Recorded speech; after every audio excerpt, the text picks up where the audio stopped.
Está no ar Gente que Fala, o melhor programa de debates do rádio brasileiro. Gente que Fala tem texto e direção geral do jornalista Fausto Camunha. Gente que Fala reúne de segunda a sexta-feira formadores de opinião para discutir as principais notícias do dia. Gente que Fala tem o selo de qualidade ABECOM.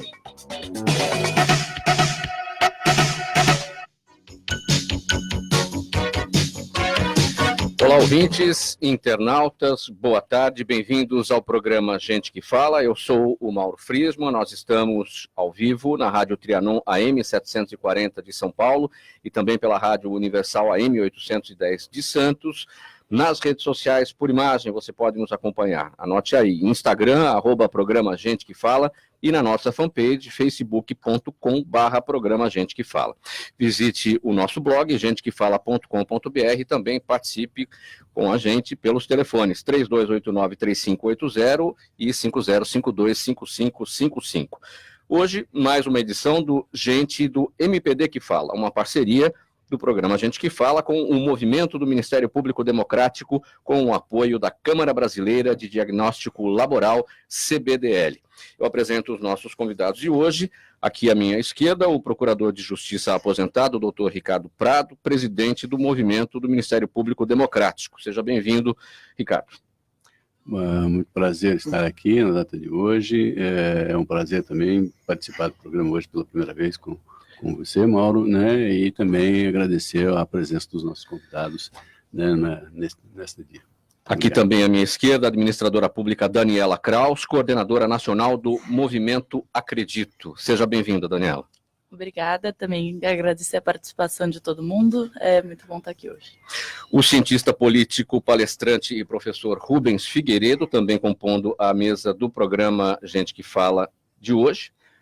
Boa tarde, meus colegas aqui, Ricardo Prado, Daniela Kraus, José Carlos Barbério. É uma alegria estar aqui para poder debater esses assuntos tão vibrantes da pauta nacional. O prazer é todo nosso. E para completar a nossa mesa, o bioquímico José Carlos Barbério, presidente do Instituto de Ensino e Pesquisa na Área de Saúde, o IEPAS. Bom, vamos ao nosso primeiro tema. A reforma da Previdência proposta pelo governo é rejeitada por 51% dos brasileiros, segundo pesquisa Datafolha. São favoráveis 41%. 2% se dizem indiferentes e 7% não sabem. Há uma clara polarização das respostas de acordo com a posição na eleição presidencial de 2018. Entre os que elegeram Jair Bolsonaro, 55% são a favor e 36% contrários à reforma. Já entre quem não votou nele, 72% se dizem contra a mudança nas regras. Doutor Ricardo Prado, que análise a gente pode fazer desses números? E também o seguinte, a direita, ou o governo Bolsonaro, na forma como está propondo essa reforma da Previdência, está conseguindo convencer a sociedade com seus argumentos da necessidade da reforma, e a esquerda também com seus argumentos está conseguindo convencer a sociedade da não necessidade da reforma? Qual é a sua avaliação? Eu acho que o debate ainda não avançou muito, ele ainda é muito superficial. Você tem, na verdade, uma proposta que acabou sendo encampada pelo governo, mas que você vê que, no fundo, ela não é exatamente aquilo que o governo gostaria. O presidente da República chegou a dizer, na época da campanha eleitoral, que questões de economia ele não entendia e quem ia cuidar disso era o ministro da Fazenda. Tá? E remeteu ao Paulo Guedes. Então, o que você está acontecendo, entendeu? Essa reforma está sendo colada no presidente, né?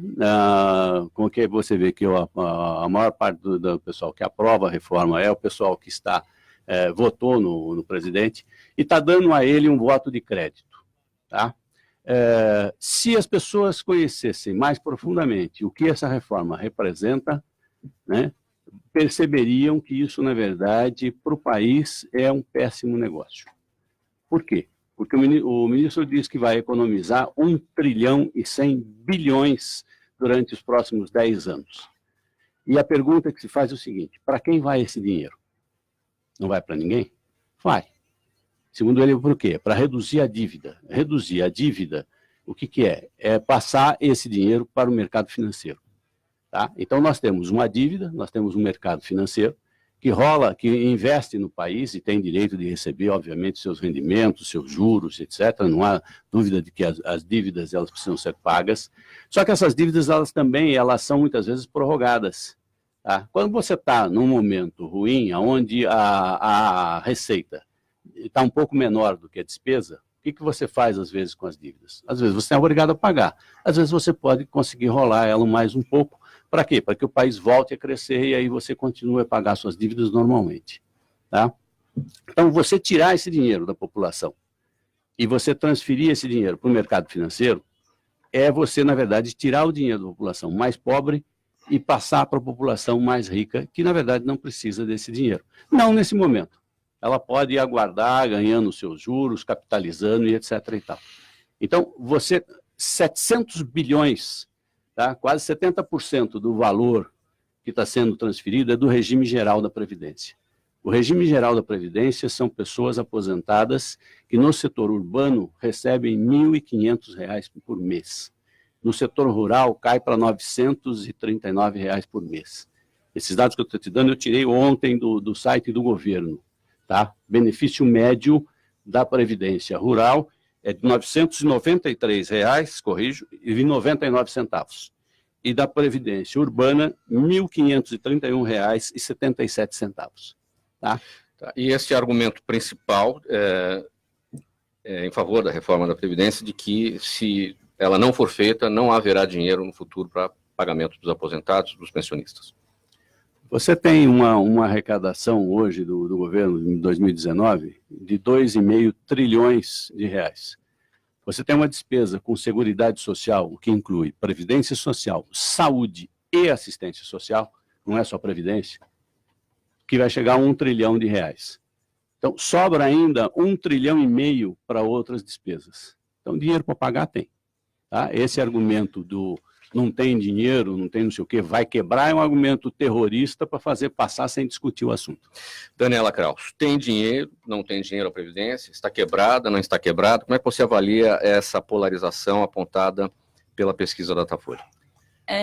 Eu acho que tem uma questão sobre a polarização, né, que é o debate ele está sempre polarizado. Então é sempre sim, tem ou não tem. Só que eu estava até conversando sobre isso, que existem muitos pontos de decisão dentro da reforma, né?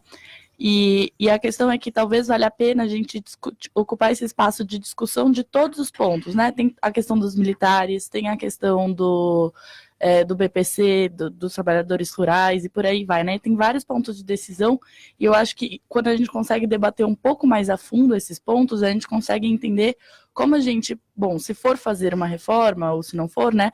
Como que a gente corta privilégios e a gente diminui desigualdades, né? Então, por exemplo, caso seja feita uma reforma da Previdência, como que a gente faz com que ela não perpetue um sistema que ele é desigual, né? Um sistema que ele continua concentrando privilégios para altas classes e por aí vai. Então, né? Qual é a garantia de que a reforma da Previdência vai acabar com os privilégios? Hoje não existe. Eu acho que talvez esse seja o ponto, assim, de que no momento que a gente polariza o debate, a gente deixa de discutir o que importa, né? Que é como que a gente pensa num modelo que é mais sustentável a longo prazo e reduz desigualdades para o país. E eu acho que isso faz sentido a gente discutir, aquele ponto dos trabalhadores rurais, né? Como que a gente entra nesse ponto e entende a situação dos trabalhadores rurais, dos trabalhadores urbanos e cria um desenho institucional de previdência que atenda às necessidades e faça uma transição que não esteja prejudicando ninguém, né? Então, também a transição é outro ponto que não está sendo pensado. Então, se você for fazer, como que você pensa na transição e não deixa ninguém prejudicado nessa transição também, principalmente as pessoas que mais precisam e teriam uma expectativa importante. O que é o movimento Acredito que você representa? O movimento Acredito é um movimento de renovação política, que tem como missão como apoiar uma nova geração de pessoas que queiram entrar na política e construir um país que seja mais justo, desenvolvido, ético, né? E aí a gente fala que a gente renovar a política e levar essas pessoas não só pessoas, mas práticas e princípios novos também, e que a gente precisa ir além da polarização, né? Então, ao invés de a gente debater o que é o que não é, como que a gente se junta por valores similares e constrói conjuntamente políticas públicas que busquem atingir esses valores. Gente nova na política, e depois, mais adiante no programa, a gente vai discutir também essa questão da garotada, se deve se interessar por política na escola ou não, mas esse aqui é um tema mais adiante. Rubens Figueiredo, sua avaliação sobre essa pesquisa Datafolha, que demonstra aí essa polarização em relação à reforma da Previdência. Já foi mais contra, né? A opinião pública brasileira, em abril de 2017, já foi mais contrário. Esse número, que é 51, hoje era 71.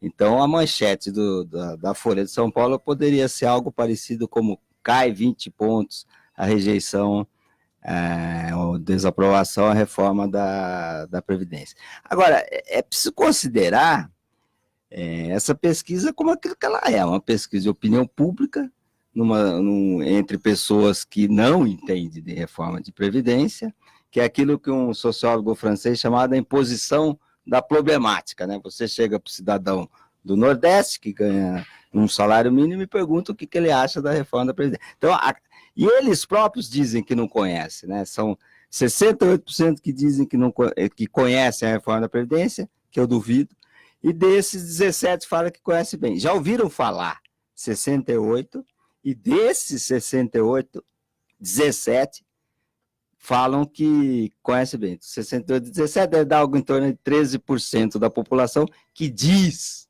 que conhece, está informado sobre a reforma da Previdência. Mesmo assim, aumentou bastante o apoio à reforma. E é evidente que a reforma é necessária, é urgente. Se o Brasil não fizer essa reforma, quebra, ninguém investe. O Brasil está com as contas públicas completamente deterioradas. O déficit da reforma da Previdência de 2017 foi de 370 bilhões, se você considerar União, Estados e municípios. E só na União aumenta 50 bilhões por ano. Então, 370, 420, 470, para onde nós vamos chegar?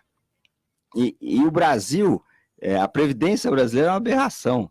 Se fosse proporcional ao número de idosos, a nossa Previdência deveria gastar 4% do PIB. Gasta 13%.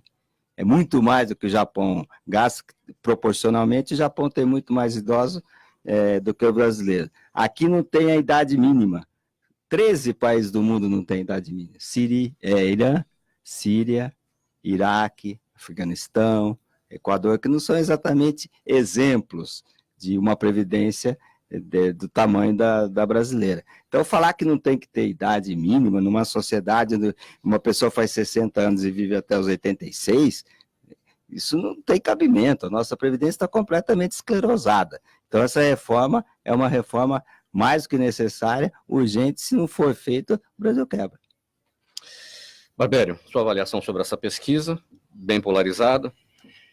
Você compartilha da opinião dos demais da mesa? Eu acredito que sou o longevo aqui entre vocês todos. Como disse o Mauro, o pai dele também segue a mesma idade minha. E eu gostaria de dizer que essa reforma da Previdência é uma necessidade, quer queiram ou quer não queiram. Tem que atender a essa alavancagem que o Brasil precisa. Mas isso é muito difícil. Eu acho que nós estamos no começo de uma discussão. E eu vou dizer por que nós estamos no começo de uma discussão. Porque uma das coisas que me preocupa é o seguinte: eu sou longevo, estou pagando ainda a Previdência. Acontece que os jovens que estão nascendo estão muito longe desse detalhe importante que é a contribuição por parte deles. Então, a multiplicação por casal no Brasil está em 1,7. Isso precisa ser aumentado para equilibrar aquilo que está morrendo, que está envelhecendo, ou que estão longevos como eu. Então, esse é um detalhe importante que, mesmo aprovada a reforma da Previdência, que todos nós desejamos, eu acho que isso aí é um detalhe que vem depois, mas é um dos mais importantes. É esse desequilíbrio entre aqueles que nascem e aqueles que morrem. Porque não consigo enxergar nos jovens o trabalho imediato para contribuir para a Previdência. Enquanto os velhos vão morrendo, mas estão contribuindo de uma certa O senhor maneira. está raciocinando no sentido de que essa curva teria que se inverter. O Brasil está envelhecendo rapidamente, taxa de natalidade caindo.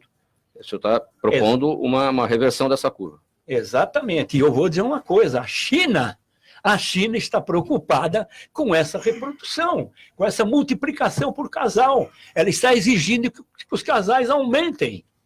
Na Europa, a mesma coisa. A França, eu acho que é 1,3 ou 1,4. Quer dizer, esse é um problema que vai ter aspecto, é o retrato de uma previdência mais tarde que pode ser ruim. Vai ter emprego para todo mundo? Porque para você se aposentar, primeiro você precisa trabalhar. Exatamente. Vai ter emprego para todo mundo? Vai ser, não, até com um avanço tecnológico, vai substituindo postos de trabalho e... Tudo bem, mas aí, não querendo discutir isso, está aqui no programa. É a ascensão social. Isso aí, à medida que nós façamos a escola progredir, desde a escolaridade mais simples, eu acho que o campo se abre. E nós temos que perseguir essa educação. E saúde. Sem educação e saúde, nós não vamos ter possibilidades de encontrar um jovem capaz de enfrentar um mercado de trabalho. Sem outras coisas que nós podemos discutir aqui. Doutor Ricardo, vai ter emprego para todo mundo? Eu acho que aí você colocou uma grande questão.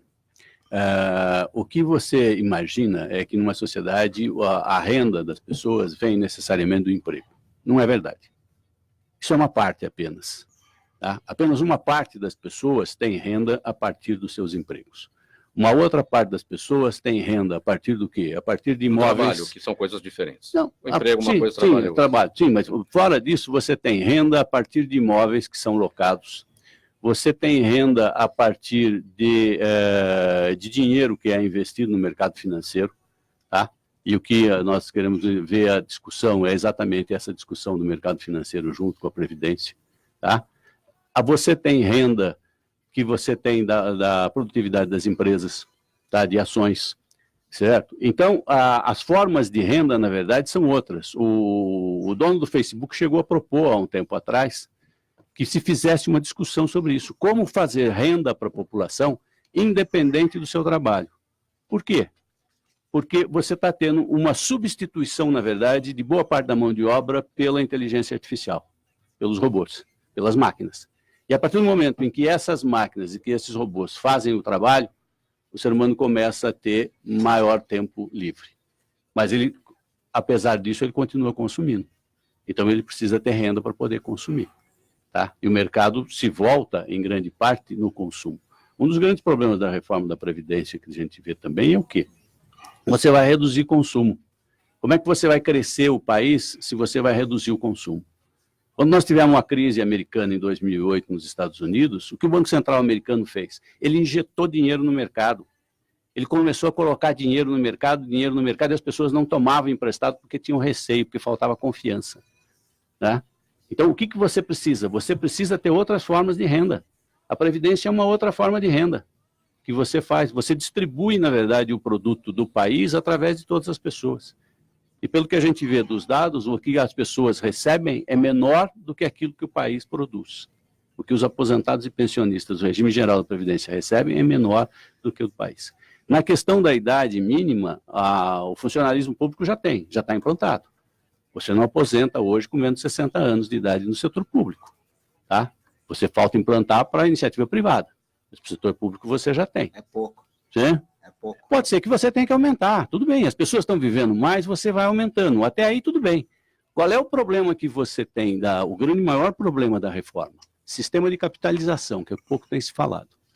Esse é o maior problema. Mas não vai ser capitalização, certo? É repartição. Esperemos que não.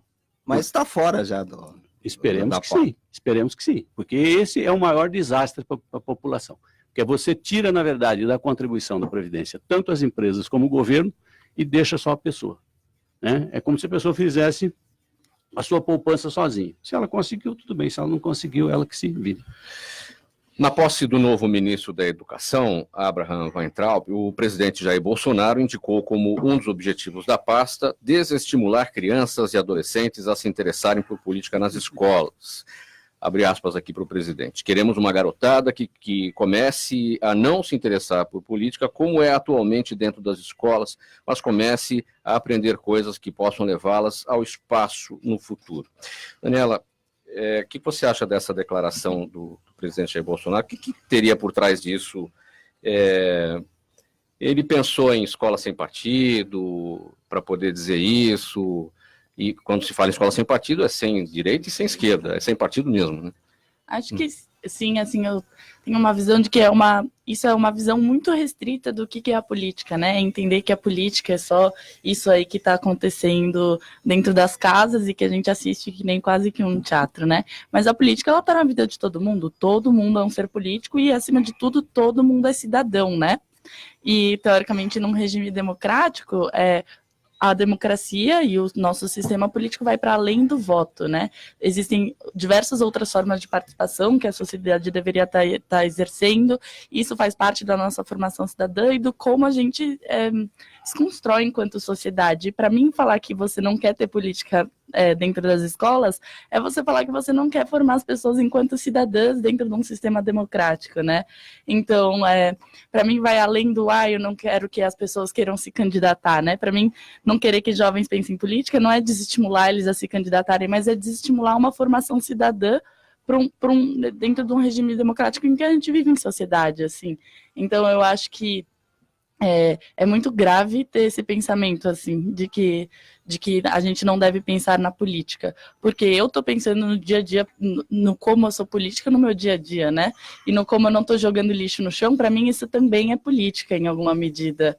E como que a gente forma crianças pensando nisso desde cedo, porque um dos nossos grandes problemas hoje é que a gente reclama das coisas na alta política, mas a gente não faz a nossa parte enquanto sociedade. E não formar crianças em política é continuar perpetuando essa questão social que a gente tem que estar nas nossas vidas e não no presidente ou nos outros, né? Então, acho que bem preocupante na minha visão. Rubem, sua avaliação. A gente tinha uma presidente, né, que era impossível entender o que ela falava, não tem meta, dobra meta, tá de uma criança, um cachorro, então aquelas coisas que não dá para entender. E o Bolsonaro, a gente não dá para entender textualmente o que ele faz, mas a gente pode tentar entender o que ele poderia ter imaginado a hora que ele perpetra uma frase completamente absurda. O que ele teria imaginado? O que a Daniela falou. Eu acho que ele falou, bom, política, naquele cérebro maquineísta dele, né? Política é esquerda. Então, as escolas hoje, na cabeça deles, são todas esquerda, elas estimulam o pensamento esquerdista. Então, não pode ter política, porque política é esquerda. É evidente que o destino de quem não gosta de política é obedecer aqueles que gostam. Então, o que a gente tem que fazer é o contrário, estimular, a gente tem que formar os estudantes com informações decentes. Para que serve o legislativo, para que serve o Ministério Público, para que serve o Judiciário, para que serve o Executivo, como é que as pessoas podem participar da vida política, por que as pessoas devem votar, como é a estrutura política em outros países, para a pessoa formar uma opinião e se apaixonar pela política que faz a vida das pessoas ficar melhor. Vamos lá, vamos dar sequência aqui, Barbério. No começo, ou até mesmo agora, eu achei que o presidente da República é um pouco intempestivo. Então, mas depois ele corrige as coisas. Então, realmente, ele é intempestivo. Com relação à política, que é a pergunta central aqui sua, Mauro, eu quero dizer o seguinte, a política está no berço da família, é ciência moral. Eu não posso admitir que um presidente fale apenas numa política partidária. Ele está pensando nos 28 anos dele lá no Congresso, em que ele viu de tudo. Ele viu o pior da política e talvez até o melhor. Mas eu acho que a política é basicamente pluralidade de pensamento. Se dentro de casa, na família, nós começarmos a entender a política assim, ela é uma coisa nobre. muito nobre a política. Nós precisamos da política desde os tempos imemoriais. Ele deve ter pensado em política partidária. Exatamente. Só que no dia a dia não é isso. A cada minuto, a cada segundo, estamos aqui fazendo política e isso não é nada partidário. É por isso que eu acho que a política deve ser ensinada nas escolas desde o começo, que é ensinar que o cidadão tem que obedecer às normas da política, que é principalmente o que eu repeti, pluralidade de pensamento. É um acordo a que se chega. Doutor Ricardo. Eu acho que há uma parte da frase dele que ainda você aproveita, que é o sentido de aprender coisas que possam levá-las ao espaço no futuro. Eu acho que aí você tem, na verdade, uma preocupação que eu acho que realmente deveria ser do país, no sentido de que nós precisamos mais cientistas, nós precisamos desenvolver mais a nossa área de medicina, de saúde, mais as nossas áreas de exatas. Nós temos muito concentração na área de humanas. Tá? Até aí eu entendo perfeitamente como válida a questão. Nós precisamos investir mais na área de exatas e precisamos investir mais na área de saúde. Pesquisa. Tá? Pesquisa. Tecnologia, pesquisa. ciência. Agora, para isso você precisa de recurso. Não vai ser cortando o recurso do Ministério que você vai conseguir ter mais investimento em pesquisa. Sim, né? Quer dizer, então muito pouco. Aí não adianta você fazer o discurso que eu preciso de mais pesquisa e eu reduzo o orçamento do Ministério na pesquisa, entendeu? Aí não dá para funcionar, né? Então vamos fazer o discurso e vamos dar o dinheiro para que realmente isso aconteça, tá? Agora, na questão da política dentro da escola, a objeção do presidente me parece que é nítida. A esquerda, eles entendem que a esquerda invadiu as universidades públicas e que, portanto, você precisaria barrar isso, certo? Agora, você não vai barrar isso tirando a esquerda das universidades. O que você tem que fazer é tentar, então, levar o seu pensamento de direita também para as universidades, para dar multiplicidade. Vamos ouvir os dois lados. Na verdade, as coisas têm muito mais do que dois lados. O Brasil, nos problemas nossos, ainda é isso. A gente é que polariza por dois lados. Nós temos 3, 4, 5, 6, entendeu? Quer dizer, né, a questão da Previdência comporta discussão em cada aspecto que você tem. Cada um tem uma solução diferente. Né? Então, você não tem como tirar a política. Isso é viver em sociedade. Política é viver em sociedade. Não tem como não viver em sociedade. Daniela, alguma coisa a mais a acrescentar nessa questão?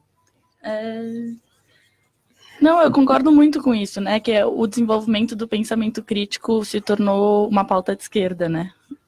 Então, você ter uma possibilidade de encadear pensamentos críticos hoje você é oposição, né?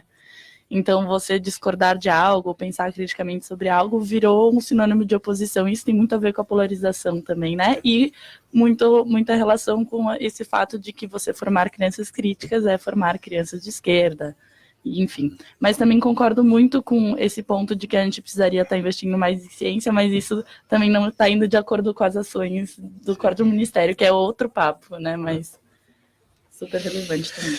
O porta-voz da Presidência da República, Otávio do Rego Barros, classificou como incidente, entre aspas, o fuzilamento do carro de uma família no Rio de Janeiro, alvejado por mais de 80 tiros no último domingo. Questionado se o presidente Jair Bolsonaro fez algum tipo de manifestação de pesar pela morte do músico Evaldo Rosa dos Santos, o porta-voz negou. Não fez, respondeu o Otávio do Rego Barros. Passados 4 dias, o presidente ainda não falou publicamente sobre o ocorrido. Faltou mesmo essa aparição aí do presidente falando a respeito disso, doutor Ricardo? Aí envolve 2 problemas sérios da questão do presidente, né? Uma questão... Quando eu pergunto se faltou mesmo, se deveria ter feito ou se não deveria ter feito. Eu acho que sim, com certeza deveria ter feito, entendeu? Né? Houve uma ação, infelizmente, desastrada por parte do Exército, né?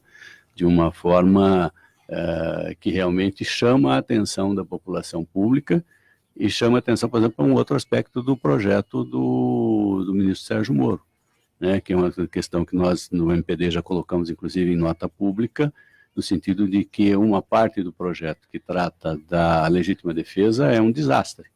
E por que é um desastre? Porque legitimaria esse tipo de ação. Tá? Se passar o projeto do que trata a legítima defesa, essa ação do Exército estaria justificada, ninguém deveria ser punido. Até porque eles alegaram que foram recebidos a tiros e teria sido um outro carro, evidentemente.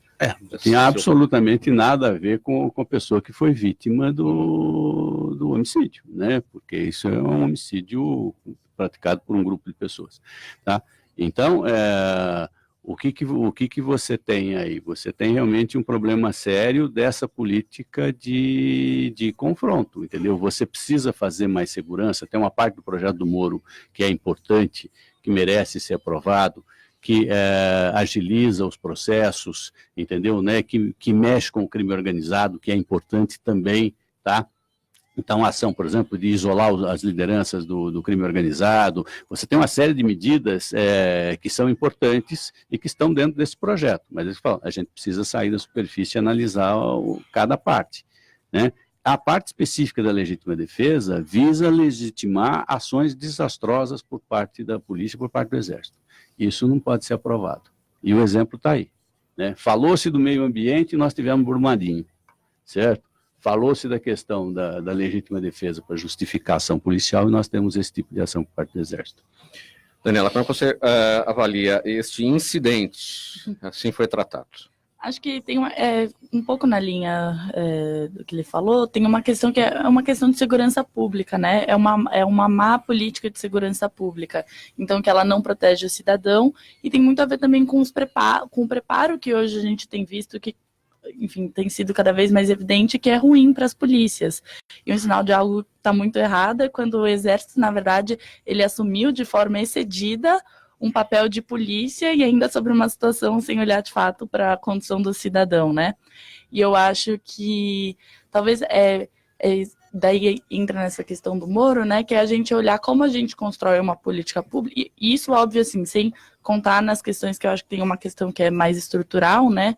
Que é essa questão de que daí muitas pessoas entraram nesse debate, que é a polícia mata muitos negros, né? Então, existe essa associação de que quando é negro, em geral, você já cria associação de que é bandido, e por aí vai, né? Que também é algo estrutural e tem a ver com preparo. Então, e aí isso me traz assim para um ponto que é, hoje a gente debate segurança pública e mesmo corrupção, né, se eu for estender isso, com base muito no punitivismo e nas medidas pós, né, mas a gente pensa em poucas coisas preventivas. Corrupção, isso é um caso bem específico, a gente sempre pensa no punitivismo e é importante, mas a gente pensa em pouca prevenção, e hoje já se diz muito que a prevenção é uma das coisas mais eficientes dentro dessas áreas, e o preparo de exército e da polícia tem a ver com ações preventivas, e que tem pouca gente olhando de fato para isso hoje. Ô Rubens, o que você acha que pode acontecer em relação à punição, no caso dos responsáveis por isso, sendo que isso tudo vai para a justiça militar? É um caso que gerou uma certa comoção, né? Quer dizer, as pessoas daquele carro estavam indo para um chá de bebê. Tinha uma criança de 7 anos. E eles só acertaram a cor do carro. Quer dizer, pô, quantos carros brancos você tem no Rio de Janeiro? Então, foi um descuido, assim, monumental. Dar 80 tiros no carro de uma família onde estava uma criança de 7 anos. E essa família está indo... Então, isso vai para a justiça militar. Eu não entendo de justiça militar. E o que se diz também é que as pessoas, os ocupantes do carro do banco de trás saíram correndo com a criança e os tiros continuaram, né? Então... Sim, a selvageria do ato o ato fala por si só. Agora, se o presidente devia falar ou não, é muito difícil você controlar o Bolsonaro.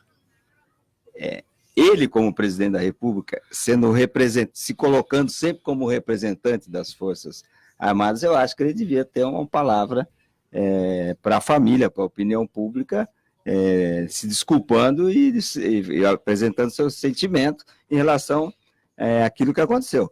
Agora, a comunicação do governo é uma tragédia grega, né? O que o governo gera de crise com a sua própria comunicação é um negócio, vídeo, o caso do Golden Shower. É um negócio inacreditável o presidente da República tuitar uma coisa dessa natureza.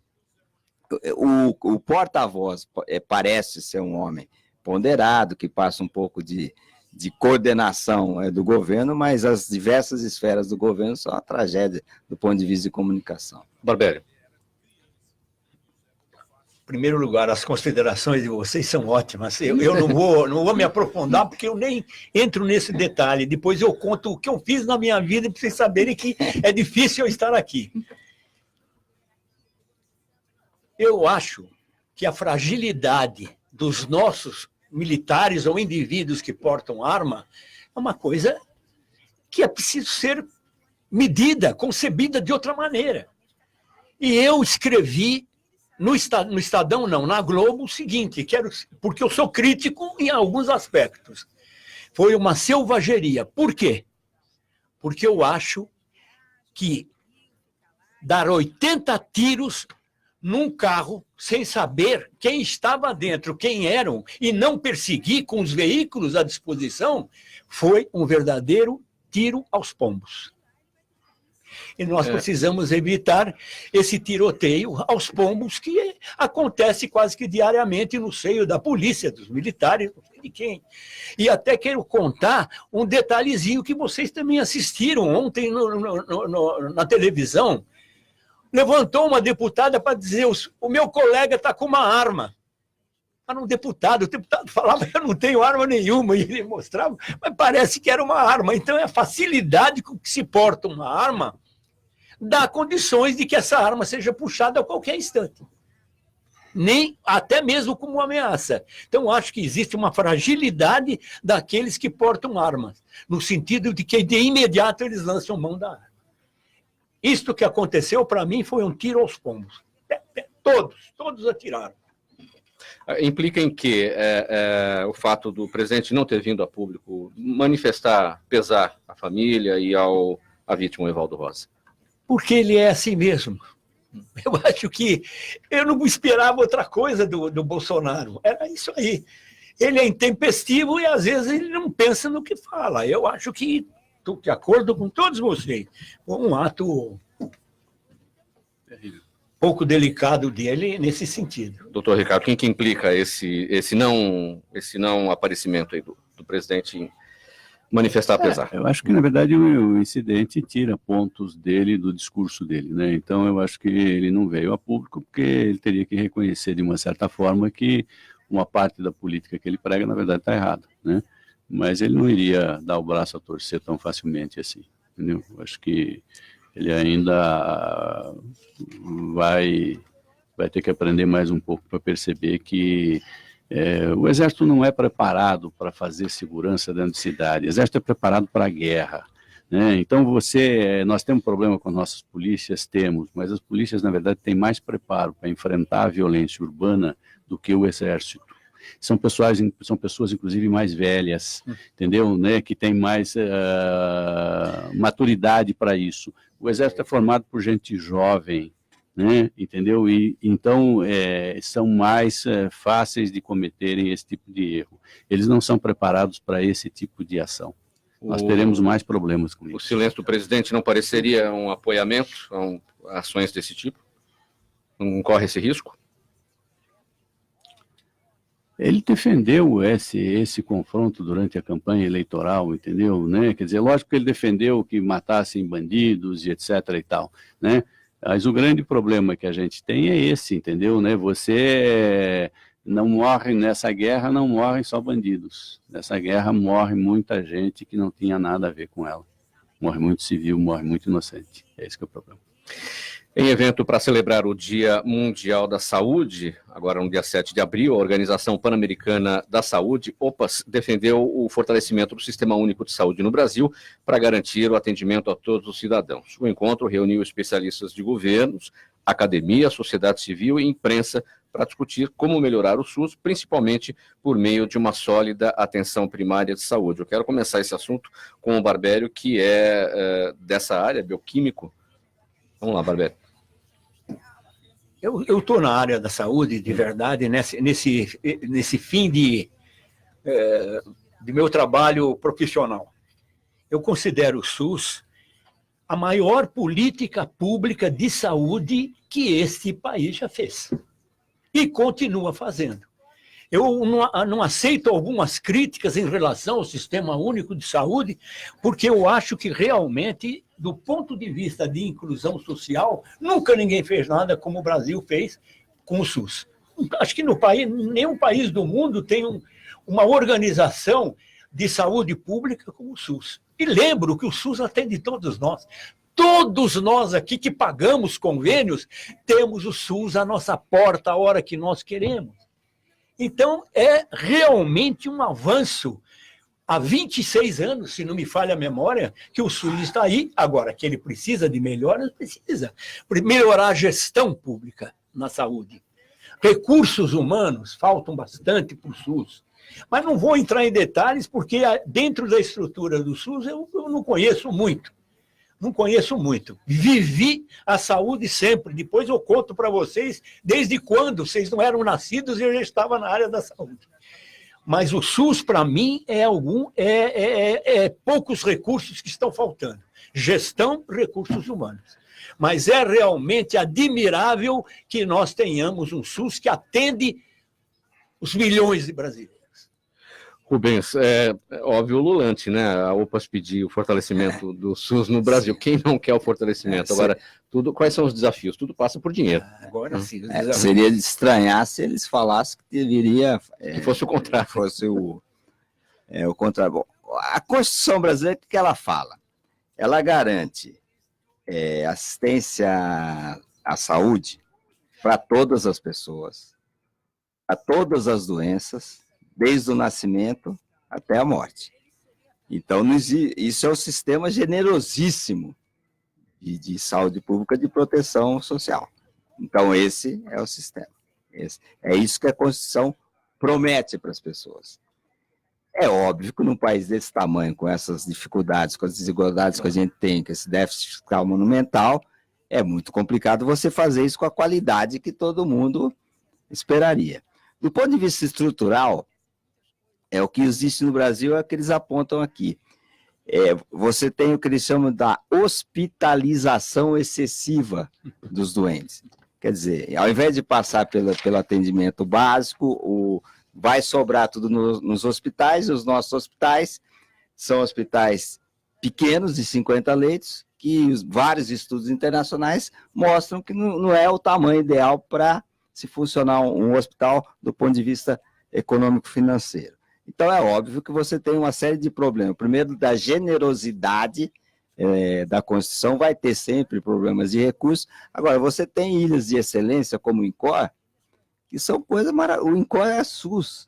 Aquilo lá deixa... O doutor Roberto Calil, a quem eu visitei faz um mês e pouco, ele mostrou o INCOR e você sai de lá com orgulho de ser... É um negócio inacreditável que eles fazem. Ele até brincou, o Sírio Einstein parece favela perto disso aqui. É lógico que era uma brincadeira, mas que dá bem uma noção do que o SUS faz no Brasil e do que ele é capaz. É claro, falta remédio, falta médico, tem mais médico, tira os cubanos, tudo, que são problemas que existem pelo próprio gigantismo do sistema e pela generosidade que ele oferece. Nesse sentido das ilhas de excelência, Daniela, que o Rubens destacou, então a gente vê no INCOR, por exemplo, essa situação, mas a porta de entrada, a unidade básica de saúde, os postos, enfim, é aquilo que a gente vê, falta remédio e tal. O porquê dessa distorção? Por que a porta de entrada é tão ruim muitas vezes? E como é que a gente corrige isso? Sendo que o dinheiro, se é muito ou se é pouco, o dinheiro está lá, e uma coisa funciona bem, outra não. Acho que isso volta um pouco para talvez até a questão do nosso federalismo, né? Então, na verdade, a gente tem um sistema federalista e você tem responsabilidades específicas para a União, para os estados e para os municípios. Então, a atenção básica ela é muito mais responsabilidade dos municípios. E aí tem uma questão de qual a capacidade hoje dos municípios de terem governos com bons profissionais públicos que estejam tendo capacidade de execução e implementação de uma boa política de atenção básica. Como estão os recursos dos municípios, né? Então, a gente tem uma crise em que a maioria dos municípios são pequenos municípios hoje, então, se eu não me engano, assim, São Paulo é um ponto fora da curva absurdo, assim, a maioria dos municípios tem entre 20 e 200 mil habitantes, assim, então é muito diferente a realidade desses municípios e da gestão pública na ponta, que é quem está responsável pela implementação dessa atenção básica, tanto em termos de capacidade de gestão, quanto em termos de recursos, né? Acho que esse é um desafio muito grande. E E aí, eu até tenho uma experiência que me veio na cabeça agora para contar, que uma vez estive num pequeno município do sul do país e tinha um problema gigante com isso, porque tinha um município que tinha uma zona rural super grande e ele tinha, no centro, ele tinha um hospital que era hiperlotado e que era de responsabilidade do Estado, o mantimento. Então, exames de média e alta complexidade e hospitalização.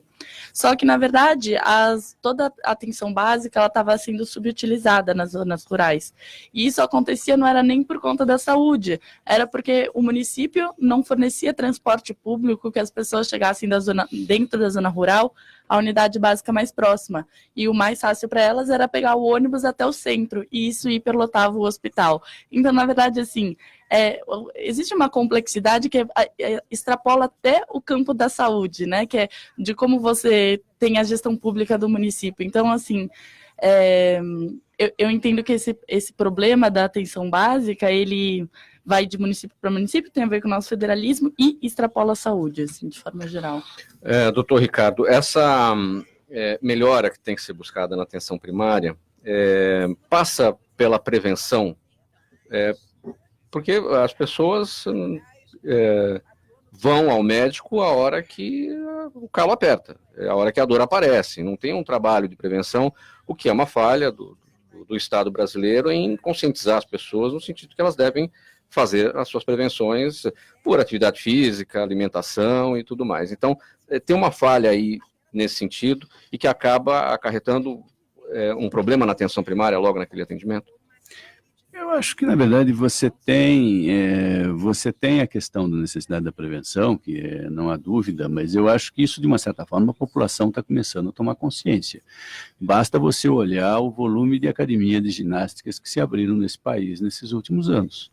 Né? Isso é por quê? Porque as pessoas estão começando a perceber que você precisa cuidar da tua saúde. Né? É óbvio que isso você não conseguiu esparramar, às vezes, pelo país inteiro. Tá? Você tem muitos Brasis, na verdade, né? Quer dizer, cada região você tem uma realidade muito própria, então isso é uma das questões que dificulta, né? Esse olhar é mais voltado aos grandes centros, onde as pessoas têm mais condições de frequentar uma academia. Mas mesmo cidades pequenas, eu sou natural de uma cidade de 120, 130 mil habitantes, para onde eu ainda vou regularmente, entendeu? Né? A cidadezinha está coalhada de academia de ginástica, certo? Foram dois setores que andaram muito bem nesses últimos anos, academia de ginástica e salão de beleza, tá? E salão de beleza. Agora vai ter clube de tiro também. Agora é a época dos clubes de tiro, exatamente. Agora nas lojas de arma e clube de tiro. Então, você tem essas alterações. O que eu acho muito interessante da questão, que chama atenção, e a Daniela colocou bem, é a questão da gestão. Tá? Nós temos a mania de dizer o seguinte, o SUS é muito bom, o SUS é muito ruim, e o responsável por isso é o Estado. Na verdade, o que você tem? Você tem um SUS em cada cidade, tá? Porque você tem um gestor diferente em cada cidade. Tá? Então, quando você tem... Essa discussão você tem também na questão da iniciativa privada e iniciativa pública. Não, o negócio do governo não funciona, você tem que privatizar, tem que ir para a iniciativa privada. Você tem empresas privadas que funcionam muito bem, você tem empresas privadas que deram calotes homéricos. Você tem setores do Estado, como o INCOR, mencionado aqui, que funciona muito bem, e você tem setores do Estado que não funcionam. Por que essa diferença? Porque é o gestor. Depende da pessoa. Mas não dá para impor um padrão de trabalho para que, independentemente dessa enorme quantidade de gestores, a linha seja uma só? Você tem que treinar pessoas. O grande problema nosso do país, na verdade, para mim, está ligado ao déficit educacional. Tá? Quer dizer, quando você tiver mais gente formada em administração de empresas, mais gente formada em administração pública, formada por bons cursos, né, você terá um padrão de gestores melhores. Né? O que é um problema seríssimo que nós temos no problema da saúde? É falta de médicos. Né? Nós temos a força das faculdades de medicina, estão tudo concentrado no sul-sudeste. Né? Então, o que você tem? E o pessoal não quer ir para o norte e nordeste. Tá? Então, o que você aconteceu? Você começou a abrir mais faculdades de medicina, você precisa disso. Você precisa ter mais médicos, mais gente formada em saúde, e não só médicos, né? Enfermeiros, todo o pessoal técnico que está ligado à questão da saúde, o pessoal de laboratório, etc. Você precisa expandir, na verdade, a questão da saúde. Né? Como você precisa expandir o pessoal da área de exatas, o pessoal da área de engenharia, porque você tem uma parte do país ainda em construção. Né? Parte do norte, uma parte do nordeste, uma parte do centro-oeste, você ainda está em construção. Mesmo aqui, nós ainda temos coisa ainda para fazer, entendeu? Né? Então, o que está faltando é o quê? É treinar a mão de obra para isso. Né? Agora, sem melhorar o salário de professor, vai ser difícil. Tudo passa pela educação. Posso ditar uma coisa?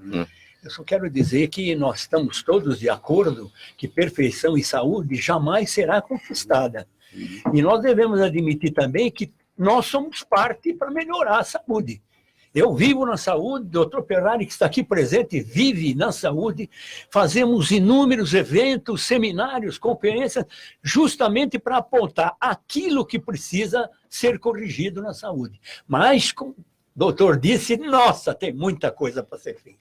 Que existe crise na saúde, existe, e ela é geral. Mas nós podemos perfeitamente corrigir essas crises por essas saídas mencionadas agora. Quais outras saídas o senhor apontaria, Barbério, em relação a isso que eu questionei o doutor Ricardo? Por exemplo, a forma de prevenção. Tudo passa pela prevenção. Não pensar na doença, mas pensar na saúde. Tudo passa pela prevenção. Como eu sempre fui educador e fiz educação o tempo todo na Universidade de São Paulo, sou professor aposentado, titular da USP, sempre me dediquei à educação. Então, veja, o que eu fico preocupado é com essa pletora de faculdades que se abrem da noite para o dia de medicina. Um detalhezinho que eu julgo importante e muita gente não julga, acabaram os cadáveres na faculdade de medicina. Agora são bonecos. A tal da pesquisa a gente falava, não tem pesquisa. Isso, são essas coisas que também me preocupam. Outra coisa, a quantidade de faculdades que se abrem não é aberta conjuntamente com a qualificação profissional do professor, a qualificação do professor. Não se sabe onde pegam professores de medicina para ministrar aulas, porque um professor precisa ser educado durante muito tempo para dar aulas nas faculdades de medicina. E eu vejo isso em quantidade. Quer dizer, uma das coisas para mim um dos problemas é esse. E outra coisa, a própria faculdade de medicina na formação dos profissionais. Nós estamos cansados de ver problemas e ouvir os problemas. Recentemente, ainda no tempo da presidente Dilma, o que foi essa busca de médicos de Cuba e que não adiantaram muito. Foi uma coisa que confundiu muita gente, confundiu a própria medicina e confundiu a saúde. Quero aproveitar que o senhor está com a palavra. Barbério, o tempo do programa está se esgotando. Sua conclusão sobre os nossos temas colocados aqui na mesa, qual a sua palavra final? Bom, em primeiro lugar, eu estou na frente, tenho à frente grandes profissionais que estão vivendo isso continuamente. Eu só quero dizer que eu comecei a minha vida na energia nuclear aplicada à medicina, à saúde. Então, eu sou um velho e me julgo até pioneiro na medicina nuclear e na energia nuclear. Então, eu vivi muito mais o diagnóstico. Quer dizer, tudo que nós fazíamos era para o diagnóstico médico. Então, eu sou aquele que, do diagnóstico médico, que eu produzia os contrastes para a medicina nuclear, eu tive um grande laboratório de hormônios que foi pioneiro no Brasil. E que depois, com a nossa idade, a idade do meu sócio e a minha própria idade, nós largamos e é um grande cartão de visita que eu tenho. Posso falar aqui para quem é que adquiriu o meu laboratório? Posso falar? Sim. O Laboratório Fleury. Uma eminência nessa área. E hoje, então, eu estou no sindicato e na Federação dos Hospitais. 87 anos de idade? Vou fazer 88. 88. Por uma circunstância que o ex-presidente do sindicato me procurou para conhecer meu laboratório e, em seguida, me disse, acho que eu preciso de você no sindicato. Eu nem sabia o que era sindicato direito, ainda mais patronal. E aí fui para lá ajudar a área de laboratório com alguém que está aqui me ouvindo, que é o doutor Ferrari. E E ali, por exigência do próprio sindicato e da federação, foi criado o Instituto de Ensino e Pesquisa na área da saúde, e como eu fui professor da USP, me deram essa função, dirigir o IEPAS. E no IEPAS eu ainda posso fazer alguma coisa, porque é algo que está muito íntimo, é do meu coração, é a educação e o ensino. Então, estou lá ainda, enquanto os meus companheiros dizem que meus neurônios estão relativamente bem. Rubens, sua palavra final. O doutor Zé Carlos aqui é a prova viva de como o brasileiro está vivendo mais e melhor. Eu vou discordar do senhor numa coisa. O senhor não é velho, não. O senhor pode ter sido pioneiro. O senhor tem espírito jovem. O senhor tem vontade de fazer as coisas, e essa disposição é que deixa a gente jovem e faz a vida da gente mais bonita. Eu queria deixar aqui um dado, já que nós estamos nessa área de saúde. Há pouco tempo saiu, Ricardo, um dado que o Brasil é o 4º país do mundo onde a longevidade é maior para pessoas que vivem até, que passam dos 60 anos. 4º país do mundo. Então, nós não devemos estar tão ruim assim do ponto de vista de saúde, e precisamos fazer a reforma da Previdência. A reforma da Previdência tem que ser feita por um bom motivo. Nós estamos vivendo mais. Daniela, sua palavra final. Bom, acho que como a jovem, com certeza a mais jovem da mesa, acho que, e alinhada com o movimento, eu só queria estimular que mais jovens, se tiverem jovens ouvindo a gente. Quantos anos você tem, Daniela? Eu tenho 4 vezes menos, eu tenho 22 anos. Então, estimular que mais jovens se engajem em pautas políticas, e a política se faz em casa, se faz na escola, se faz na sua família, e não no seu círculo, e não só na política partidária. Então, e a conhecer o movimento, acredito que é uma porta de entrada para se juntar a pessoas que tenham os mesmos valores. Doutor Ricardo Prado, sua palavra final. Eu gostaria apenas de agradecer a oportunidade, né, de poder estar aqui, né, de estar falando com os ouvintes da rádio, porque a gente sempre aprende. Você vê na mesma mesa, né, nós estamos tendo exatamente um exemplo de longevidade, nós temos pessoas do ciclo intermediário e nós temos, na verdade, a nova geração que vem aí para nos substituir, né, uma demonstração evidente de que jovem e política casa muito bem, né? Então, e que a saúde do Brasil também está melhorando, né? Quer dizer, nós estamos tendo esses sinais. A gente vê o Brasil muitas vezes com muitas críticas, com muitas coisas, e o país está crescendo, o país vem se desenvolvendo nas últimas décadas, né? As condições da população têm melhorado, entendeu? Não na velocidade que a gente gostaria, não há dúvida, né? Sempre pode fazer mais. Mas eu ainda sou otimista com relação ao nosso futuro, sim.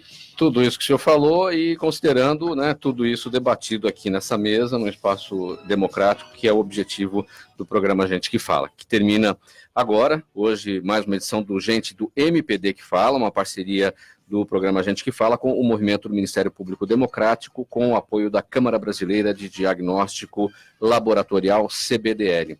O agradecimento, portanto, aqui aos nossos convidados, doutor Ricardo Prado, procurador de Justiça aposentado, administradora pública Daniela Kraus, cientista político Rubens Figueiredo e o bioquímico presidente do IEPAS, José Carlos Barbério. Muito obrigado a você que nos acompanhou. Na mesa de som, o Sérgio Souza, apresentação minha, Mauro Friesman, pauta e redação Pedro Schiavon, diretora de produção Zenilda Salvato e a direção geral do jornalista Fausto Camunha. Tchau, até a próxima.